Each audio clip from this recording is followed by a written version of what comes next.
और आदिल साहब आपकी तरफ आऊंगी और इस फैसले में आपने क्या नई चीजें देखी हैं और आने वाले दिनों में क्या देख रहे हैं आप, सियासी असरात क्या होंगे इस फैसले के? देखें, इस फैसले से हटके इस केस में ही ओवरऑल हम्म। इसकी प्रोसीडिंग में ही बहुत सी चीज़ें हैरान कुन हुई। और इस केस में और इस फैसले तक कंक्लूड होने तक जो कुछ हुआ, ये बड़ा हैरान कुन है। ठीक है, चीफ जस्टिस माइनॉरिटी में चले गए और दो जजेस की माइनॉरिटी में चले गए और उन्होंने ऐसा मैं तो पहली दफ़ा देख रहा हूँ कि इस हद तक मामला चला गया कि उन्होंने अपना नोट तक नहीं लिखा, बल्कि अपने साथी जज के जो नोट है, जो एक इख्तलाफी नोट था, माइनॉरिटी का नोट था, उस पर दस्तखत किए। दो दफ़ा फुल कोर्ट इजलास बुलाना पड़ा, फिर दो दफ़ा कॉज लिस्ट जारी करनी पड़ी। तो जब ये प्रोसीडिंग चल भी रही थी ना, तो उस वक्त भी जो जज साहिबान के सवालात और रिमार्क्स थे, जो इख्तलाफ राय था इस सूरत में, इतना विजिबल पहले कभी नहीं देखा गया इस तरह के अहम केसेस में। लेकिन अब आगे क्या होने जा रहा है, आगे देखें। जिस तरह अख्तर साहब भी कह रहे थे ना, बिल्कुल दुरुस्त फरमा रहे थे, मेरी भी इतला यही है। फैसले की इम्प्लीमेंटेशन के हवाले से अभी आगे बहुत सी रुकावटें नजर आती हैं। और एक तो हुकूमत रिव्यू में जा रही है, काबीना की सतह पर पहले फैसला लिया जाएगा, लेकिन ये काफ़ी हद तक ये इत्तेफाक पाया जाता है कि रिव्यू में जाना होगा और रिव्यू में इन टेक्निकल पॉइंट्स उठाया जाएगा।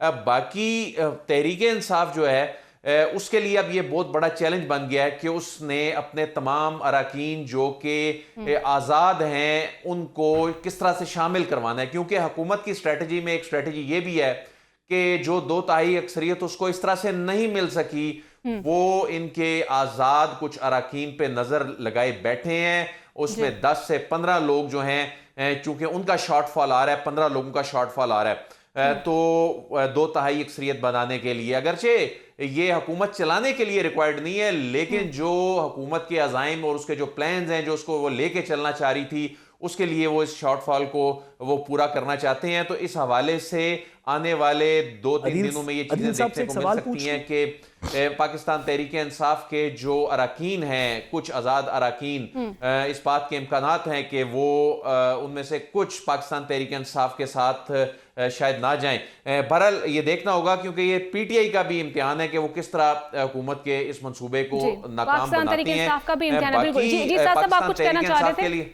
मेरीन, आपकी इजाज़त से जी मैं जी साहब। अदील से एक सवाल पूछना चाहता हूं। अदील, इस फैसले की पेचीदगियों के ऊपर तो हम बहस करते रहेंगे। मुझे यकीन है कि ये एक उस तरह का फ़ैसला है जिसमें ना सिर्फ कि इस हफ्ते बल्कि आने वाले महीनों में, सालों में अक्सर इस पे बात होती रहेगी, इसके ऊपर भी और वो 13 जनवरी वाले फ़ैसले के ऊपर भी। ये तो पेचीदगियाँ कानून में लोग सुलझाते रहेंगे, हम भी उनके उसमें थोड़ा शरीक होंगे। आपसे सवाल अगर मैं पूछ सकूं, आपकी बड़ी गहरी नज़र है कि रियासती उमूर अब किस तरह आगे चलेंगे या इस्लामाबाद में क्या सोचा जा रहा है?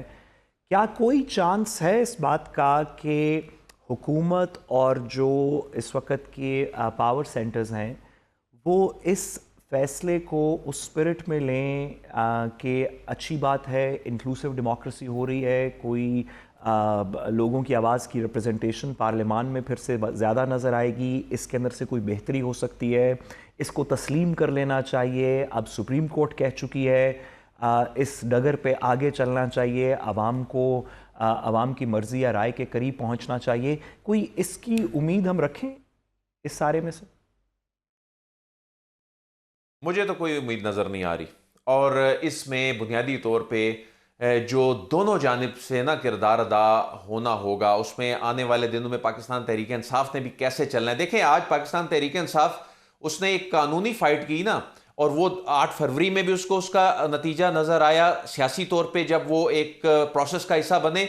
और आज भी उनको अगर ये कामयाबी मिली, और बड़ी कामयाबी उनकी तवक्को से ज्यादा मिली है, तो इसका मतलब है कि उनको सिस्टम के अंदर रह के चलना है, तो उनको इसका बेनिफिट हो सकता है। इसमें आप मुज़ाहमत की सियासत और आप जिस अंदाज में चीज़ों को लेकर चल रहे हैं, उसमें उनको भी कोई फ़ायदा नहीं होगा। बाकी जहाँ तक मामला है, हुकूमत ने और इंतज़ामिया ने इस मामले को कैसे लेके चलना है, मैंने हुकूमती साइड की जो खबर थी आपके साथ शेयर की कि वो तो मामलात वहाँ पे भी कोई रेजिस्टेंस भी इसकी इम्प्लीमेंटेशन में नज़र आती है, और बल्कि इन लोगों की जो शमूलियत के हवाले से भी कुछ चीजें जो हैं आने वाले 2-4 दिनों में वो होती अदील, दिखाई दे रही हैं। सॉरी, लास्ट सवाल और साइड का मंजरनामा, एक छोटा सा सवाल और अदील, एक छोटा सा सवाल और चलें, हुकूमत में और दीगर पावर सेंटर्स में अगर नहीं भी रियलाइजेशन या अभी उसमें कोई और भी उनके प्लान्स हों, कम अज़ कम ये जो चीफ इलेक्शन कमिश्नर साहब हैं और हमारी जो कानून की रियासत की मशीनरी है, लॉ मिनिस्टर साहब और अटॉर्नी जनरल साहब, जिन्होंने